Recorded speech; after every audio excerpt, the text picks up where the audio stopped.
Hello दोस्तों, I hope आप सब अच्छे होंगे। साथियों, हम लोग यूपी पीसीआर 2023 के लिए प्रैक्टिस सेट सॉल्व कर रहे हैं और इस श्रृंखला के अंतर्गत अभी जो प्रैक्टिस सेट सॉल्व कराया जा रहा है, यह जीएस वर्ल्ड द्वारा पब्लिश किया गया प्रैक्टिस सेट है, जिसके अंतर्गत हम लोग महत्वपूर्ण जीएस फर्स्ट यानी फर्स्ट पेपर के महत्वपूर्ण प्रश्नों को सॉल्व करेंगे।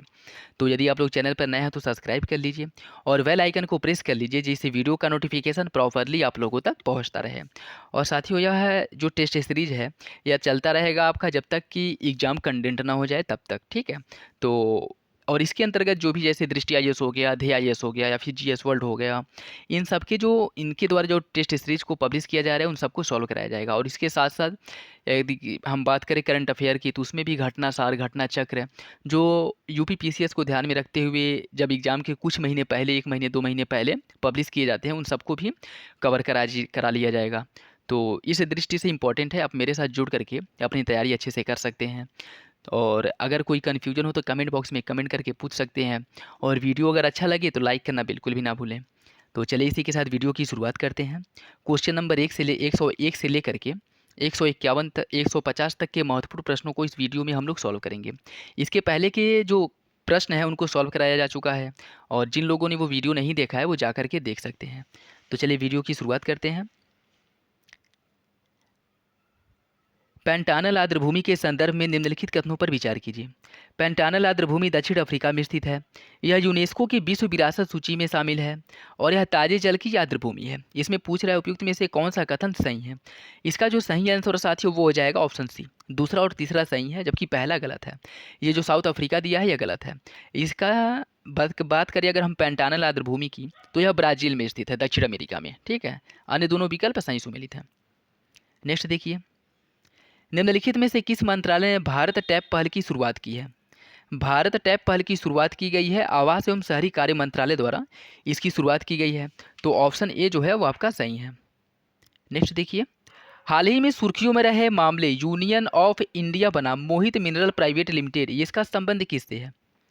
यूनियन ऑफ इंडिया बनाम मोहित मिनरल प्राइवेट लिमिटेड, इसका संबंध है आपके केंद्र या राज्य पर जीएसटी परिषद की सिफारिशों से। ऑप्शन डी सही है।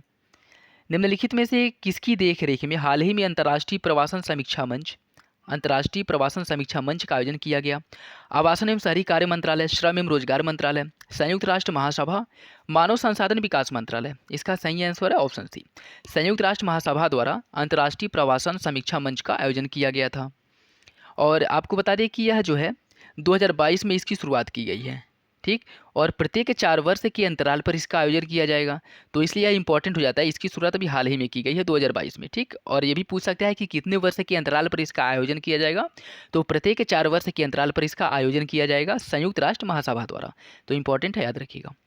हाल ही में जम्मू कश्मीर परिसीमन आयोग द्वारा परिसीमन के अंतिम आदेश पर हस्ताक्षर करने के साथ जम्मू कश्मीर परिसीमन का कार्य संपन्न हुआ और इसके तहत आयोग ने जम्मू कश्मीर में विधानसभा सीटों की संख्या को 83 से बढ़ाकर कितना करने का प्रस्ताव किया है। कितना करने का प्रस्ताव भेजा है आपको बताना है। इसका जो सही आंसर साथियों वो हो जाएगा ऑप्शन ए।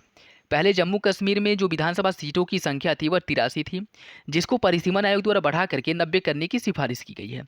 और अगर क्वेश्चन ये बन जाए कि जम्मू कश्मीर में जो परिसीमन आयोग का गठन किया गया था, किसकी अध्यक्षता में परिसीमन आयोग का गठन किया गया था, तो जम्मू कश्मीर में जो परिसीमन आयोग का गठन हुआ था वो रंजना प्रकाश देसाई की अध्यक्षता में इसका गठन किया गया था। तो ये भी इंपॉर्टेंट है, पूछ सकता है, ठीक है।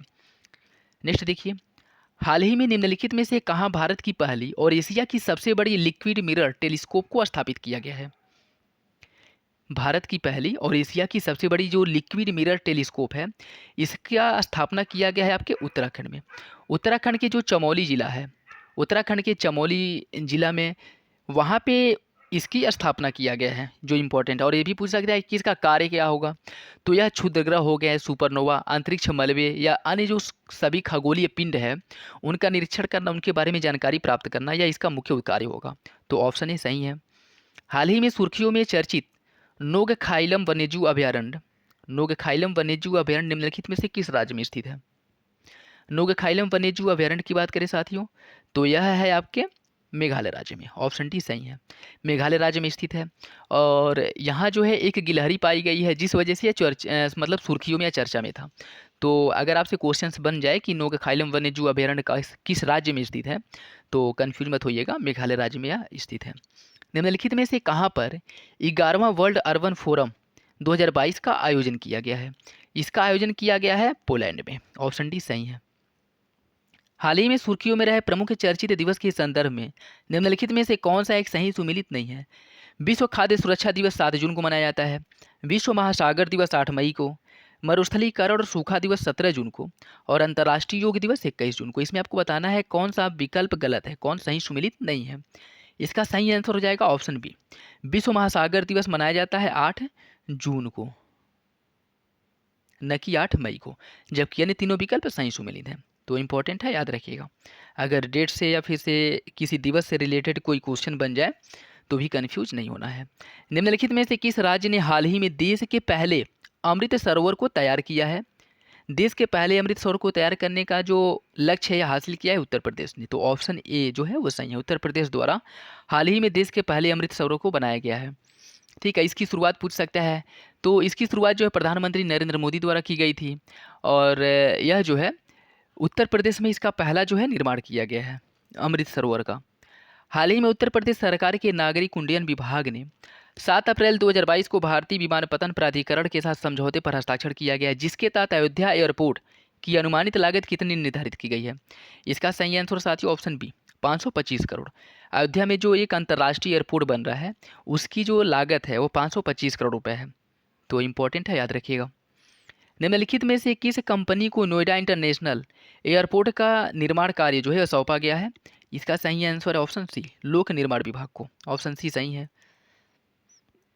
निम्नलिखित में से किस स्थान पर उत्तर प्रदेश का पहला पशु संवर्धन का निर्माण किया गया है? उत्तर प्रदेश के पहले पशु संवर्धन का निर्माण किया गया आपके मथुरा में, सॉरी मथुरा कह रहे हैं, वाराणसी में। ऑप्शन डी जो है वो सही है। हाल ही में किस राज्य ने संयुक्त राष्ट्र के वार्षिक जलवायु परिवर्तन सम्मेलन कॉन्फ्रेंस ऑफ पार्टीज कॉप की तर्ज पर कॉन्फ्रेंस ऑफ पंचायत कॉप का आयोजन करने की बात की गई है, घोषणा की गई है? इसका सही आंसर साथियों ऑप्शन डी, उत्तर प्रदेश सरकार द्वारा। इंपॉर्टेंट है, उत्तर प्रदेश सरकार द्वारा यह नया इनिशिएटिव लिया गया है, तो क्वेश्चन जो है बन सकता है। हाल ही में निम्नलिखित में से कौन सा राज्य केंद्रीय वाणिज्य मंत्रालय की open network for digital commerce ONDC platform से जुड़ने वाला देश का पहला राज्य बन गया है? इसका सही आंसर है ऑप्शन बी, उत्तर प्रदेश। हाल ही में उत्तर प्रदेश में किस जिले में प्रदेश का चौथा टाइगर रिजर्व विकसित किया गया है? इसका सही आंसर साथियों ऑप्शन है चित्रकूट में। चित्रकूट में उत्तर प्रदेश का चौथा टाइगर रिजर्व जो है वह विकसित किया जाएगा। अभी जो है इसकी मंजूरी मिली है। तो अगर इसका नाम पूछ ले कि इसका नाम क्या है, तो इस टाइगर रिजर्व का नाम होगा रानीपुर वन्यजीव विहार। तो अगर ऐसे क्वेश्चन बन जाए सीधे नाम से, रानीपुर वन्यजीव विहार किस राज्य में स्थित है, तो याद रखिएगा ये उत्तर प्रदेश राज्य में स्थित है और ये उत्तर प्रदेश का चौथा टाइगर रिजर्व होगा। तो ऑप्शन ए जो है वह सही है। निम्नलिखित में से किस राज्य सरकार के द्वारा बाल वन व युवा वन के जरिए बच्चों और युवाओं को 35 करोड़ पौधारोपण अभियान में जोड़ने का कार्यक्रम सुनिश्चित किया गया है? इसका सही आंसर है ऑप्शन ए, उत्तर प्रदेश सरकार द्वारा यह नया जो है इनिशिएटिव लिया गया है बच्चों के माध्यम से पौधारोपण करना। निम्नलिखित में से कौन सा राज्य राष्ट्रीय खाद्य सुरक्षा कानून NFSA लागू करने वाला देश का पहला राज्य बन गया है? NFSA कानून लागू करने वाला देश का पहला राज्य बना है उड़ीसा और यह इस दृष्टि से पहले स्थान पे है। दूसरे स्थान पे है आपका उत्तर प्रदेश, ठीक है, और तीसरे स्थान पे है आंध्र प्रदेश। तो ये भी इंपॉर्टेंट है, याद रखिएगा। हाल ही में जारी रिपोर्ट के अनुसार स्टार्टअप रैंकिंग में उत्तर प्रदेश के निम्नलिखित शीर्ष 3 जिले कौन कौन से हैं? उत्तर प्रदेश के 3 शीर्ष जिलों की बात करें तो गाजियाबाद इसमें पहले स्थान पे है, लखनऊ दूसरे और कानपुर तीसरे स्थान पे है। ऑप्शन ए सही है। स्टार्टअप रैंकिंग जो हाल ही में जारी की गई है। अच्छा, आप लोग कमेंट बॉक्स में ये बताइए कि स्टार्टअप रैंकिंग किसके द्वारा जारी की जाती है? ठीक है, इससे भी क्वेश्चन बन जा रहे हैं, तो आप लोग कमेंट बॉक्स में बताइए। इससे क्या है कि आप लोगों को जो क्वेश्चन एक बार सर्च करेंगे देखेंगे वो लंबे समय तक याद रहेगा। ठीक है, तो ये जरूर बताइएगा कमेंट बॉक्स में। निम्नलिखित में से किस देश की स्किल यूनिवर्सिटी बनाने में उत्तर प्रदेश के साथ भागीदारी की है? किस देश द्वारा उत्तर प्रदेश के साथ भागीदारी की गई है स्किल यूनिवर्सिटी बनाने के लिए? इसका सही आंसर साथियों ऑप्शन बी, सिंगापुर। सिंगापुर द्वारा यूपी के साथ भागीदारी की गई है, जिसके अंतर्गत उत्तर प्रदेश में स्किल यूनिवर्सिटी का निर्माण किया जाएगा। निम्नलिखित में से कौन सा राज्य स्ट्रीट वेंडरों को कर्ज देने में देश में पहले स्थान पे है? स्ट्रीट वेंडरों को कर्ज देने के मामले में आपका यूपी जो है वह पहले स्थान पे है, जिसके द्वारा स्ट्रीट वेंडरों को सबसे अधिक मात्रा में कर वो जो कहते हैं ऋण दिया जाता है। उत्तर प्रदेश सरकार की नई औद्योगिक नीति के संदर्भ में निम्न में से कौन सा कथन गलत है? नई नीति के तहत देश में 10 लाख करोड़ रुपए का निवेश किया जाएगा और आगे के 3 वर्षों में जो निर्यात अभी 1.25 लाख है उसको बढ़ा करके 3 लाख करोड़ किए जाने का लक्ष्य रखा गया है 3 वर्षों में। ठीक है, प्रदेश के प्रत्येक जिले में निर्यात केंद्र खोले जाएंगे और प्रदेश के जो 5 प्रमुख मंडल है वहाँ पे निवेश के लिए शहरी विकास मॉडल बनाया जाएगा। इसमें पूछ रहा है कौन सा कथन गलत है? इसका सही आंसर हो जाएगा ऑप्शन डी, यह गलत है, क्योंकि प्रदेश के 5 प्रमुख मंडलों में यह नहीं बनाया जाएगा, बल्कि प्रदेश के जो भी मंडल हैं, जितने भी मंडल हैं, उन सभी मंडलों में शहरी विकास मॉडल पर निवेश के लिए एक शहरी विकास मॉडल बनाया जाएगा। तो ऑप्शन डी जो है वो गलत है, प्रदेश के प्रत्येक मंडल में बनाया जाएगा, न कि 5 मंडलों में। डिजी लॉकर के संदर्भ में निम्नलिखित कथनों पर विचार कीजिए। यह एक वर्चुअल लॉकर होता है। डिजी लॉकर के माध्यम से देश में कहीं भी राशन लेना जो है वह आसान हो जाएगा। और हाल ही में उत्तर प्रदेश सरकार द्वारा प्रदेश के 5 करोड़ राशन कार्ड धारकों के लिए डिजी लॉकर बनवाया गया है। आपको बताना है कि इसमें कौन सा कथन सही है। इसका जो सही आंसर साथियों वो हो जाएगा ऑप्शन सी। ऑप्शन सी जो है यह सही है। ठीक है, इसके माध्यम से जो है यह 5 करोड़ नहीं है, पहला और दूसरा तो सही है लेकिन तीसरा गलत है, क्योंकि यह 5 करोड़ नहीं है। उत्तर प्रदेश के 3.6 करोड़ राशन धारकों के लिए डिजी लॉकर बनाया गया है। ठीक है, न कि 5 करोड़। तो ऑप्शन बी जो है ऑप्शन सी सही हो जाएगा और विकल्प 3 जो है वो गलत है। नया सवेरा कार्यक्रम का प्रमुख उद्देश्य निम्नलिखित में से क्या है? समाज से बाल श्रम को पूरी तरह से समाप्त करना, सरकारी स्कूलों में बुनियादी ढांचे का निर्माण करना, प्रदेश के ग्रामीण एवं शहरी क्षेत्रों में युवाओं को तकनीकी रूप से सक्षम बनाना, रोजगार के प्रति प्रेरित करना और जीवन स्तर को सुधारना। बताइए इसका सही आंसर क्या है? इसका सही आंसर साथियों ऑप्शन है, समाज से जो बाल श्रम है इसको पूरी तरह से समाप्त करने के लिए नया सवेरा कार्यक्रम की शुरुआत की गई है। तो इंपॉर्टेंट है, क्वेश्चन बन सकता है। नेक्स्ट देखिए, उत्तर प्रदेश बजट 2022-23 के अनुसार राष्ट्रीय ग्रामीण स्वास्थ्य मिशन हेतु कितने करोड़ रुपए का प्रस्ताव दिया गया है या कितने करोड़ रुपए का आवंटन किया गया है, इसके लिए आपको ये बताना है। इसका सही आंसर साथियों ऑप्शन ए, 10,547 करोड़ और 42 लाख रुपए का आवंटन किया गया है उत्तर प्रदेश में राष्ट्रीय ग्रामीण स्वास्थ्य मिशन के लिए। तो ऑप्शन ए सही है। निम्नलिखित में से कौन सा राज्य बायोमेट्रिक से वृद्धावस्था पेंशन देने वाला देश का पहला राज्य बन गया है? बायोमेट्रिक से वृद्धावस्था पेंशन देने वाला देश का पहला राज्य बना है उत्तर प्रदेश। ऑप्शन बी जो है वह सही है। इंपॉर्टेंट है, क्वेश्चन बन सकता है। जिसमें देखिए, जिसमें उत्तर प्रदेश पहले स्थान पे है या जो इसके द्वारा कुछ नया इनिशिएटिव लिया गया है, उनसे रिलेटेड क्वेश्चन बनने की संभावनाएं ज़्यादा होती हैं। तो इस टाइप के जो क्वेश्चन है उस पर आप लोग थोड़ा ज़्यादा फोकस करिएगा। ठीक है, क्योंकि यूपी पीसीएस दे रहे हैं और यूपी के बारे में तो यह क्वेश्चन बनना लाजमी है। ठीक है, कन्या सुमंगला योजना के संदर्भ में निम्नलिखित कथनों पर विचार कीजिए। इस योजना के तहत लाभार्थी को 25,000 रुपये की धनराशि प्रस्तावित की जाती है और इस योजना का शुभारंभ प्रधानमंत्री मोदी द्वारा किया गया था। इसमें आपको बताना है कौन सा कथन सही है। इसका सही आंसर साथियों ऑप्शन है, पहला सही है दूसरा गलत। कन्या सुमंगला योजना की अगर हम बात करें तो इसका शुभारंभ उत्तर प्रदेश में मुख्यमंत्री योगी आदित्यनाथ द्वारा किया गया था।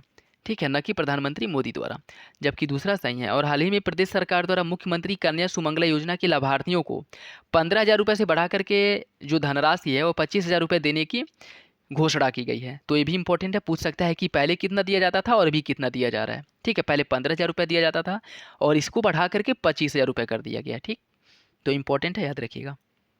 निम्नलिखित में से कौन सा एक युग में बुंदेलखंड एक्सप्रेसवे के संरेखण पर पड़ने वाला मुख्य नदियों में शामिल नहीं है? केन, श्यामा, बागेन, चंदावन, बिरमा, यमुना, बेतवा, आमी। बताइए इसका सही आंसर क्या है? इसका सही आंसर है ऑप्शन डी, बेतवा, आमी। यह जो है इस पे नहीं पड़ेगा। ठीक है, जबकि अन्य तीनों विकल्प सही सुमेलित है, केन, श्यामा, बागेन, चंदावन और बिरमा, यमुना।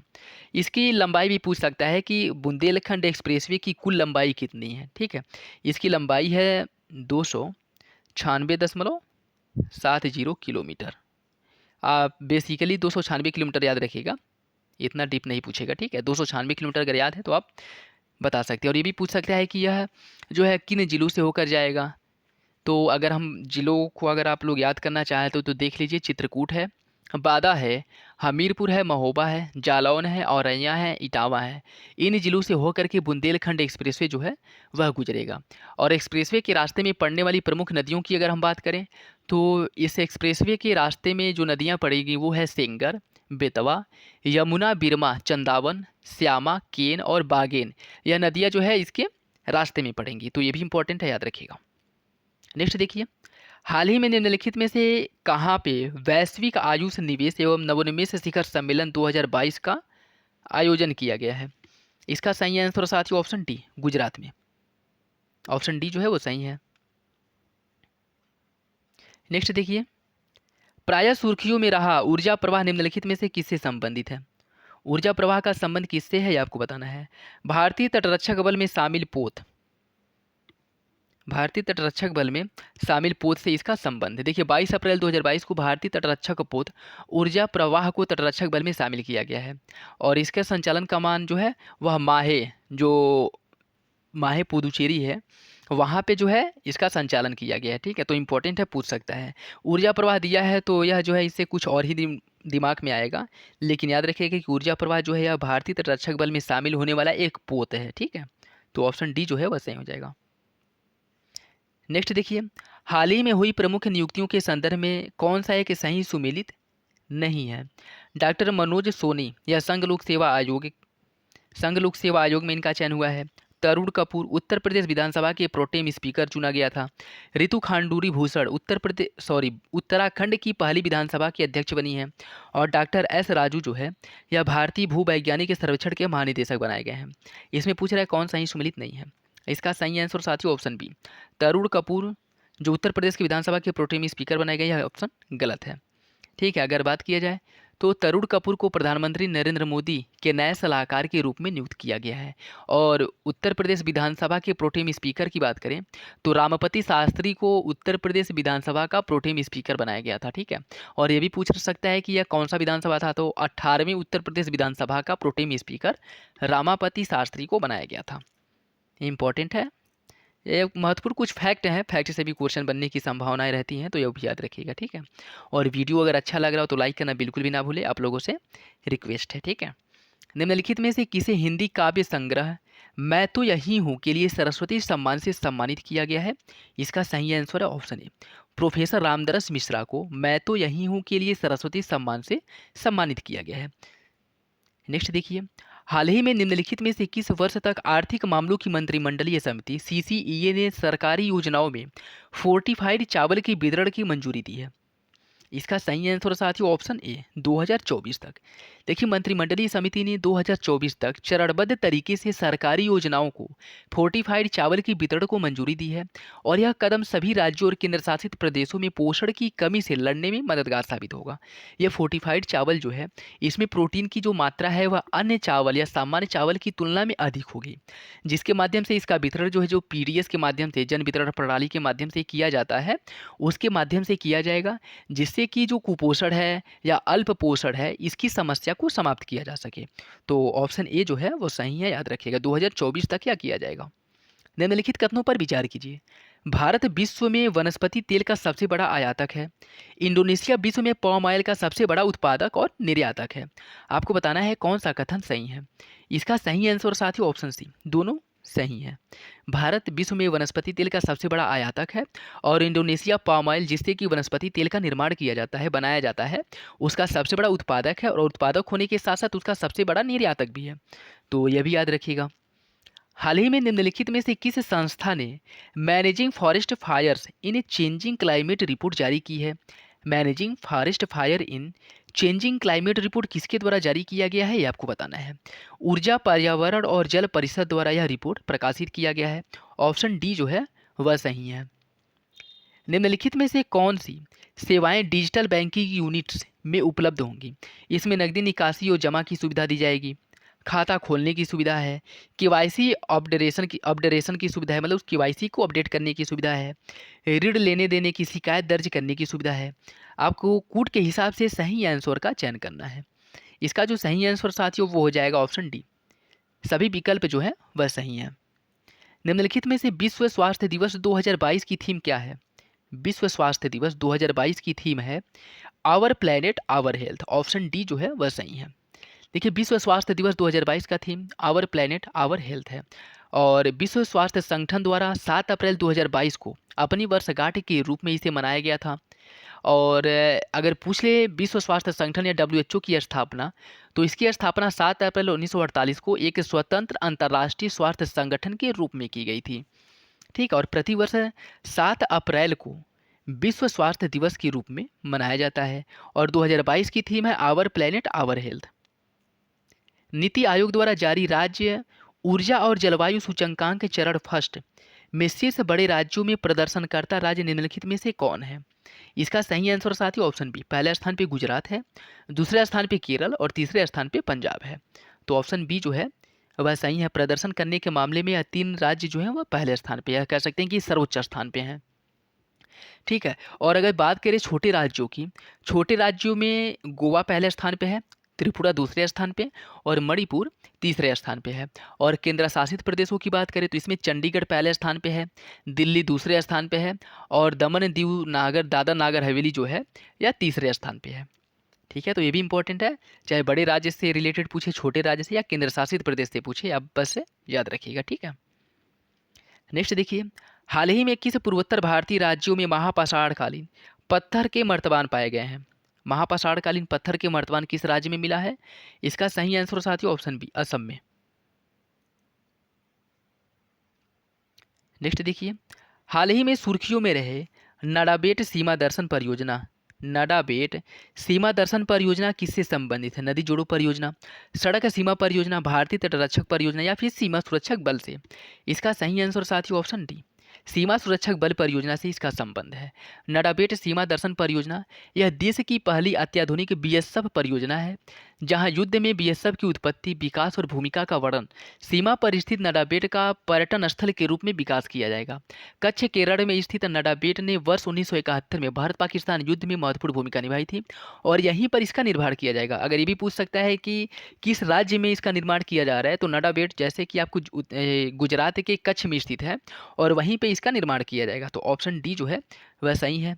सीमा सुरक्षा बल द्वारा, बीएसएफ द्वारा इसका निर्माण किया जा रहा है और मुख्यतः 1971 के युद्ध में भारत द्वारा जो अदम्य साहस दिखाया गया था उन सब को यहाँ पे प्रदर्शित किया जाएगा। ठीक है, नेक्स्ट देखिए, सुर्खियों में रहे intelligent transport system, intelligent transport system ITS निम्न में से किसकी पहल है? इसका सही आंसर साथियों ऑप्शन ए, इलेक्ट्रॉनिक एवं सूचना प्रौद्योगिकी मंत्रालय की यह एक महत्वपूर्ण पहल है। तो ऑप्शन ए सही हो जाएगा। ये नीचे कूट दिए गए हैं कथन और कारण, आपको सही आंसर का चयन करना है। इसमें दिया गया कथन में दिया है, विश्व बैंक के हालिया रिपोर्ट के अनुसार भारत में लर्निंग पावर्टी 70% से घट करके 54% हो गई है। लर्निंग पावर्टी का अर्थ है 10 वर्ष कि ऐसे बच्चों के समूह से है जो सामान्य कहानी को पढ़ने और समझने में सक्षम नहीं है। आपको बताना है कौन सा कथन सही है। इसका जो सही आंसर साथियों वो हो जाएगा ऑप्शन डी, पहला गलत है और दूसरा जो है वह सही है। देखिए, हाल ही में विश्व बैंक के द्वारा यह जारी किया गया है। ठीक है, और इसमें क्या कह रहा है, विश्व बैंक इसमें बता रहा है। देखिए, विश्व बैंक द्वारा जो है यह जारी किया गया है। ठीक है, इसके अनुसार जो है भारत में लर्निंग पावर्टी 54% से बढ़ करके 70% हो गई है और इसमें क्या कह रहा है कि पावर्टी जो है वो घटी है। ठीक है, जबकि यह गलत है, उल्टा हुआ है। ठीक है, पहले यह लर्निंग पावर्टी जो थी वह 54% थी जो बढ़ करके 70% हो गई है। ठीक है, और यह विश्व बैंक द्वारा जो है प्रकाशित किया जाता है। तो इम्पॉर्टेंट है, याद रखिएगा, भारत में लर्निंग पावर्टी, पढ़ने लिखने की क्षमता जो है वह कम हुई है। तो इम्पॉर्टेंट है, याद रखिएगा, क्वेश्चन से जो है बन सकते हैं। दूसरा भी कथन और कारण से ही रिलेटेड है। वर्तमान में परमाणु युद्ध होना एक आम बात हो गई है। विश्व के आधे से अधिक देश परमाणु हथियार से संपन्न है। आपको बताना है कौन सा कथन जो है वह सही है। तो इसका जो सही आंसर साथियों वो हो जाएगा ऑप्शन ए, कथन और कारण दोनों सही हैं। देखिए, वर्तमान में संपूर्ण विश्व लगभग परमाणु हथियार बनाने में सक्षम है और जिसका प्रमुख कारण है परमाणु हथियार संपन्न होने के साथ ही विश्व शक्ति के रूप में उभर कर सामने आना। वर्तमान में शेष हथियार निर्यातक देश जैसे अमेरिका के पास सबसे अधिक परमाणु हथियार है। अन्य देशों में रूस है, चीन है, जापान है, उत्तर कोरिया है, जो आए दिनों परमाणु परीक्षण करते रहते हैं। इसमें आपका भारत भी है, पाकिस्तान भी है जो परमाणु संपन्न है और ईरान द्वारा भी इसका प्रयास किया जा रहा है, जिसके द्वारा ही ईरान द्वारा प्रयास किया जा रहा है और जिसकी वजह से उस पर बहुत सारे प्रतिबंध भी लगाए गए हैं। तो इम्पॉर्टेंट है, याद रखिएगा। सेकंड देखिए, इसमें भी कथन और कारण दिया गया है, आपको सही आंसर का चयन करना है। विशेष आर्थिक क्षेत्र उस भौगोलिक क्षेत्र को कहा जाता है जहां से उत्पादन, व्यापार तथा आर्थिक क्रियाकलाप सहित विभिन्न व्यावसायिक गतिविधियों को संचालित किया जाता है। ऐसे क्षेत्र देश की सीमा के भीतर विशेष नियम कायदों को ध्यान में रखकर व्यावसायिक गतिविधियों को प्रोत्साहित करने के लिए बनाए जाते हैं। आपको बताना है इसका कौन सा कथन जो है वो सही है। इसका सही आंसर साथियों ऑप्शन ए, कथन और कारण दोनों सही हैं और आर ए की सही व्याख्या करता है। नेक्स्ट देखिए, इसमें भी कथन कारण दिया गया है। समान नागरिक संहिता देश के प्रत्येक नागरिकों के लिए एक समान कानून लागू करता है। वर्तमान में देश के सभी धर्मों के कानून अलग अलग हैं। आपको बताना है इसमें कौन सा कथन जो है वो सही है। इसका सही आंसर साथियों ऑप्शन बी, कथन और कारण दोनों सही है लेकिन आर ए की सही व्याख्या नहीं करता है। नेक्स्ट देखिए, गगन के संदर्भ में निम्नलिखित कथनों पर विचार कीजिए। गगन एक भारतीय उपग्रह आधारित संवर्धन प्रणाली है। यह भूमध्य रेखीय क्षेत्र में भारत और पड़ोसी देशों के लिए निर्मित अपनी तरह की पहली प्रणाली है। आपको बताना है कौन सा कथन सही है। इसका सही आंसर साथियों ऑप्शन सी, कथन फर्स्ट और सेकंड दोनों सही हैं। ऑप्शन सी जो है वो सही है। हाल ही में 20 अप्रैल 2022 को प्रोजेक्ट 75 के तहत निर्मित निम्न में से किस अंतिम पनडुब्बी का जलावतरण किया गया है। इसका सही आंसर ऑप्शन डी, बांगसीर का। बांगसीर का जो है हाल ही में जलावतरण किया गया है और यह डीजल इलेक्ट्रिक संचालित जो है स्टील्थ पनडुब्बी है। ठीक है, तो इम्पोर्टेंट है, क्वेश्चन पूछ सकता है। नेक्स्ट देखिए, हाल ही में अंतर्राष्ट्रीय ध्रुपद मेला का आयोजन उत्तर प्रदेश के वाराणसी के तुलसी घाट पर किया गया। यह मेला इस श्रेणी का कौन सा संस्करण था। इसका सही आंसर ऑप्शन बी, 48वां। हाल ही में उत्तर प्रदेश के किस जिले में वेस्टलैंड टू वेटलैंड परियोजना की शुरुआत की गई है। वेस्टलैंड टू वेटलैंड परियोजना की शुरुआत की गई है उत्तर प्रदेश के नोएडा जिले में। ऑप्शन सी सही है। नेक्स्ट देखिए, और यह है आज का लास्ट क्वेश्चंस। अगर वीडियो आप लोगों को अच्छा लग रहा हो तो लाइक करना बिल्कुल भी ना भूलें और चैनल पर नए हैं तो सब्सक्राइब और ज़रूर कर लें। उत्तर प्रदेश के खबर लहरिया अखबार के बारे में कौन सा कथन सही नहीं है। इसका प्रकाशन चित्रकूट से किया जाता है। इसका संचालन प्रदेश का राज्यपाल करता है। यह केवल मोबाइल पोर्टल पर संचालित होता है और इसमें 8 पन्नों का समाकलन किया गया है। आपको बताना है कौन सा कथन गलत है। इसका सही आंसर साथियों ऑप्शन बी, इसका संचालन प्रदेश के राज्यपाल द्वारा नहीं किया जाता है। खबर लहरिया अन्य विकल्प सही है। इस अखबार का जो संचालन है वह दलित महिलाओं द्वारा की जाती है, ठीक है, न कि राज्यपाल द्वारा। तो ऑप्शन बी गलत है, अन्य विकल्प सही सुमेलित हैं। तो ये था आज का लास्ट क्वेश्चंस। आई होप आप लोगों को अच्छा लगा होगा। अगर वीडियो अच्छा लगा हो तो लाइक करना बिल्कुल भी ना भूलें और चैनल पर नए हैं तो सब्सक्राइब जरूर कर लें। साथियों, यह कंटेंट या फिर से कह सकते हैं कि ये जो सीरीज़ है यह चलती रहेगी जब तक कि आप लोगों का एग्ज़ाम कंडक्ट ना हो जाए। और इसके बाद जो है हम जीएस वर्ल्ड के द्वारा ही प्रकाशित नेक्स्ट टेस्ट सीरीज़ को सॉल्व करेंगे, जो कि आपके एग्ज़ाम के पॉइंट ऑफ व्यू से बहुत महत्वपूर्ण है। और आप लोग रिवीजन करने के साथ साथ अपनी जो है तैयारी के साथ साथ पढ़ाई के साथ साथ जो है करंट अफेयर करंट अफेयर हो गया और फिर से ये जो टेस्ट सीरीज हो गए उसको सॉल्व करते रहिए, जो कि बहुत ही महत्वपूर्ण है। चलिए मिलते हैं अगली वीडियो में, तब तक के लिए धन्यवाद। जय हिंद।